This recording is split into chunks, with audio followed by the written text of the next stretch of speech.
মাছ খাওয়া হবে অনেকদিন পর। আরে ছাগলটা দাবার চাই না, চল আজকে আমার খাবারটা ভালো হবে। আজকে আব্বা ইলিশ মাছ খাওয়াবে। কিরে দোস্ত, হ্যাঁ দোস্ত, পাগলায় তো দেখি না দোস্ত, পাগলা কই থাকে দোস্ত? শীতকালে ভালো কথা বাইরে বলো। যাইতাছে। হ্যাঁ পাগলার একবার ধরতে হইব। তুইরা সামনে হোক, ও ছাগলই লইতে হইব। দোস্ত চল হয় পাড়া ধরতে হবে।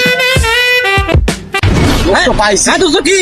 এই যে পাগলারে পাইছি। হ্যাঁ ওরা একটা সামনে হোক, আমি বলে ছাগল লইতে হইব। হ্যাঁ দোস্ত, শীতকাল পিকনিক খাইতে হইব দোস্ত। হ্যাঁ। চলো দোস্ত। হ্যালো, এতদিন আমি ঘুরি চান্দের দেশে। হ্যাঁ, আমি তো মনে করি তুই জানাস না করেন না।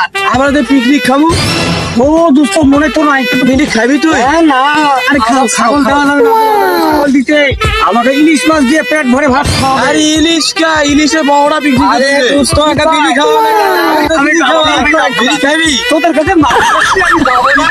বিড়ি খাবি? বিড়ি খাবি? এই যে বিড়ি খাবি? তো ছাগলটা গায়ে যাক, বিড়িটা আমার খাইতে হবে। বন্ধু বিড়ি খাবি? বিড়ি খাওয়া তো সোজা না দোস্ত। হ্যাঁ বন্ধু, আমি ঠিক আছে? ছাগলটাকে তুই থুই আর বিড়িটা ধরা। বিড়ি এক হাতে ধরাবি কেমনে তুই? হ্যাঁ, এক হাতে ধরাবি কেমনে? ওটা তো ইয়ে আছে আমার দোস্ত নাই?